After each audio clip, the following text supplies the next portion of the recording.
Um, Paano mo makikita yung mga reversal na yan? 30 seconds, 5 minutes. Let's see.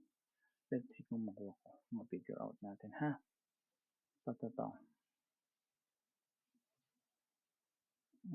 Yung magandang example. Okay. Example ito.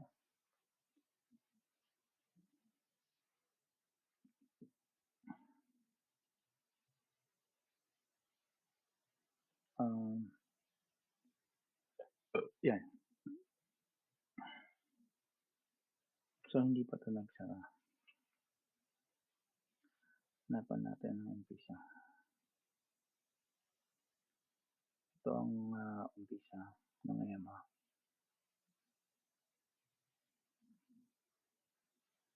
EMA 2. So, yan ang start saka ito high. Yan ang start ng downtrend mo. Dahil na pa.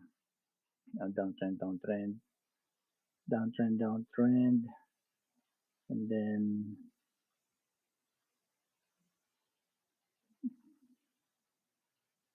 yan.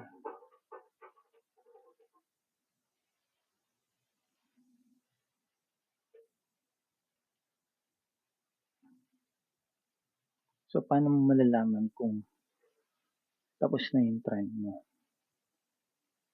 Pwede to. Not 100%, pero una, kunin mo yung yan. Hindi pa ito.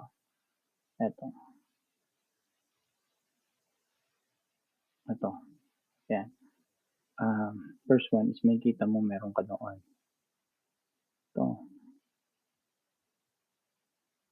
Yan. 1, 2.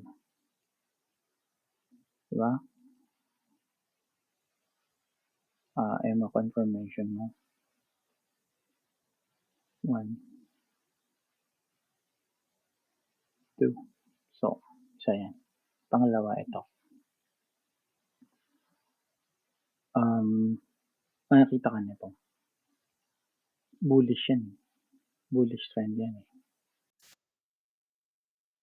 ICP. Sandali lang ha.